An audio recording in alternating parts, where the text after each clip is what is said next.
पुणे नाशिक महामार्गावर संगमनेर शहराजवळील हिवरगाव पावसा टोल नाक्यावर गुटखा पकडला.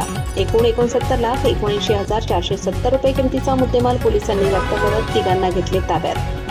टेम्पोतून वाहतूक. स्थानिक गुन्हे शाखा आणि अन्न व औषध प्रशासनाकडून मोठी कारवाई. नाशिक पुणे राष्ट्रीय महामार्गावर संगमनेर तालुक्यातील हिवरगाव पावसा टोल नाक्याजवळील परिसरात मंगळवारी दिनांक 5 रोजी सकाळी 11:30 वाजेच्या सुमारास अहिल्यानगर येथील स्थानिक गुन्हे शाखा आणि अन्न व औषध प्रशासनाने मोठी कारवाई केली आहे. एका टेम्पोतून अवैधरित्या वाहतूक केला जाणारा लाखो रुपयांचा गुटखा जप्त करण्यात आला असून या प्रकरणी परराज्यातील तिघांना पोलिसांनी ताब्यात घेतले आहे. ही कारवाई स्थानिक गुन्हे शाखा आणि अन्न व औषध प्रशासनाने संयुक्तरित्या केली असून या प्रकरणी तालुका पोलीस ठाण्यात गुन्हा दाखल करण्याचे काम सुरू होते. नाशिकहून पुण्याच्या दिशेने एका टेम्पोमधून महाराष्ट्र राज्यात प्रतिबंधित गुटख्याची मोठ्या प्रमाणात वाहतूक केली जात असल्याची माहिती स्थानिक गुन्हे शाखेला मिळाली होती. या माहितीच्या आधारे अन्न व औषध प्रशासनाच्या अधिकाऱ्यांसह पोलिसांनी टोलनाका परिसरात सापळा रचला. संशयास्पद टेम्पोची झडती घेतली असता त्यात गोण्यांमध्ये भरलेली लाखो रुपये किमतीचा सुगंधी तंबाखू आणि गुटखा आढळून आला.